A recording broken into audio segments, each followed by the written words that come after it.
तो दोस्तों बंटवारा 1947 को लेकर जो लोग सिर्फ डे वन के 5.75 करोड़ देखकर सनी देओल की फिल्म को खत्म बता रहे थे, उन्हें शायद डे टू का बॉक्स ऑफिस नंबर देखना चाहिए था।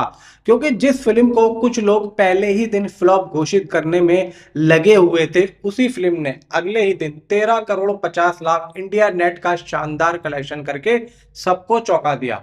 यानी डे वन से डे टू लगभग 135% का जबरदस्त जंप। और यहीं से बंटवारा 1947 की कहानी थोड़ी इंटरेस्टिंग हो जाती है। अब सवाल है कि आज यानी संडे डे थ्री पर सनी देओल की बंटवारा 1947 आखिर कितनी कमाई कर सकती है। अभी जो लाइव डाटा सामने आया है उसमें फिल्म लगभग 4.39 करोड़ पर पहुंच चुकी है इस टाइम पे, और ओवरऑल ऑक्यूपेंसी करीब 21% दिखाई दे रही है। लेकिन दोस्तों ये फाइनल नंबर बिल्कुल नहीं है, क्योंकि अभी इवनिंग और नाइट शोज का पूरा बिजनेस आना बाकी है, और संडे होने की वजह से शाम के शोज में अगर अच्छी ऑडियंस आती है तो कलेक्शन में एक बड़ा जंप देखने को मिल सकता है। मेरे हिसाब से आज बंटवारा 1947 लगभग 8 से 10 करोड़ इंडिया नेट के आसपास क्लोज कर सकती है, और अगर इवनिंग नाइट शोज ने जोर पकड़ लिया तो 10 से 11 करोड़ तक पहुंचना भी पॉसिबल आराम से है। अगर फिल्म आज 9 से 10 करोड़ के आसपास करती है तो 3 दिनों में इसका इंडिया नेट करीब 32 से 33 करोड़ तक पहुंच सकता है। अब जरा इस पूरी सिचुएशन को समझिए।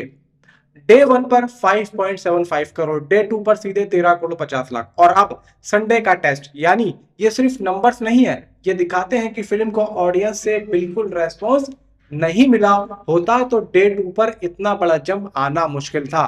हॉलीडे का फायदा जरूर मिला है, लेकिन हॉलीडे अकेले फिल्म को 5.75 करोड़ से 13 करोड़ 50 लाख तक नहीं ले जा सकता। ऑडियंस का इंटरेस्ट भी चाहिए होता है, और यहां से सबसे बड़ा क्रेडिट जाता है सनी देओल को। यानी कि बंटवारा 1947 में सनी देओल की स्क्रीन प्रेजेंस ऐसी है जिसे नजरअंदाज करना मुश्किल है। एक ऐसा एक्टर जिसने अपने करियर में एक्शन और मास इमेज के दम पर अपनी अलग पहचान बनाई। वहीं सनी देओल जब पार्टीशन जैसे गंभीर और इमोशनल सब्जेक्ट में दिखाई देते हैं तो उनका इम्पैक्ट और भी अलग महसूस होता है। उनकी आवाज, उनका चेहरा, उनकी इंटेंसिटी और स्क्रीन पर उनकी मौजूदगी फिल्म को एक अलग वेट देती है, और यही वजह है कि सनी देओल की परफॉर्मेंस की तारीफ होनी चाहिए। क्योंकि इतने बड़े सुपरस्टार के लिए सिर्फ एक्शन वाली इमेज से बाहर निकलकर ऐसे सेंसिटिव सब्जेक्ट को कैरी करना आसान काम नहीं होता। अब आते हैं उन लोगों पर जो फिल्म को लेकर जरूरत से ज्यादा नेगेटिविटी फैला रहे हैं। भाई, क्रिटिसिज्म करना आपका अधिकार है, लेकिन एक बात समझिए कि बॉक्स ऑफिस का फैसला एक दिन में कभी नहीं होता। डे वन खराब गया तो इसका मतलब ये नहीं कि फिल्म की पूरी जर्नी वहीं खत्म हो गई। अगर ऐसा होता तो बॉलीवुड की कई फिल्मों की कहानी डे वन पर ही खत्म हो जाती।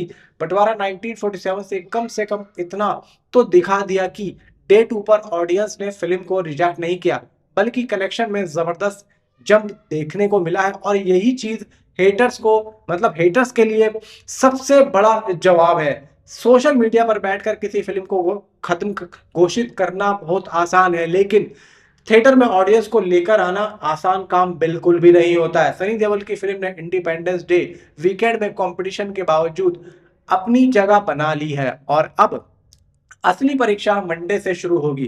क्योंकि अगर आज संडे को फिल्म 9 से 10 करोड़ के आसपास करती है और मंडे को रेस्पेक्टेबल होल्ड कर लेती है तो पिक्चर काफी इंटरेस्टिंग हो सकती है। वहीं दूसरी तरफ आवारापन 2 के नंबर्स को भी इग्नोर नहीं किया जा सकता। आवारापन 2 इस वक्त कमर्शियल रेस में काफी आगे है, और उसके कलेक्शन बंटवारा 1947 से कई गुना ज्यादा है। लेकिन इसका मतलब ये नहीं कि सनी देओल की फिल्म को बिना पूरी थिएट्रिकल जर्नी देखे फेलर का टैग यहाँ पे यानी कि टैग दे दिया जाए। असली सवाल अब यह है कि सनी संडे को बंटवारा 1947 कितनी मजबूत और क्लोजिंग देती है, मतलब कितनी मजबूत क्लोजिंग दे रही है, और मंडे को कितना होल्ड करती है। अगर आज फिल्म 10 करोड़ के करीब पहुंचती है तो ये सनी देओल की फिल्म के लिए एक बहुत अच्छा संकेत होगा। और यही दोस्तों मैं कहना चाह रहा था, सबसे मजेदार बात है कि जिस फिल्म को कुछ लोग डे वन के बाद खत्म समझ रहे थे, वही फिल्म डे टू पर लगभग 2.5 गुना जंप करके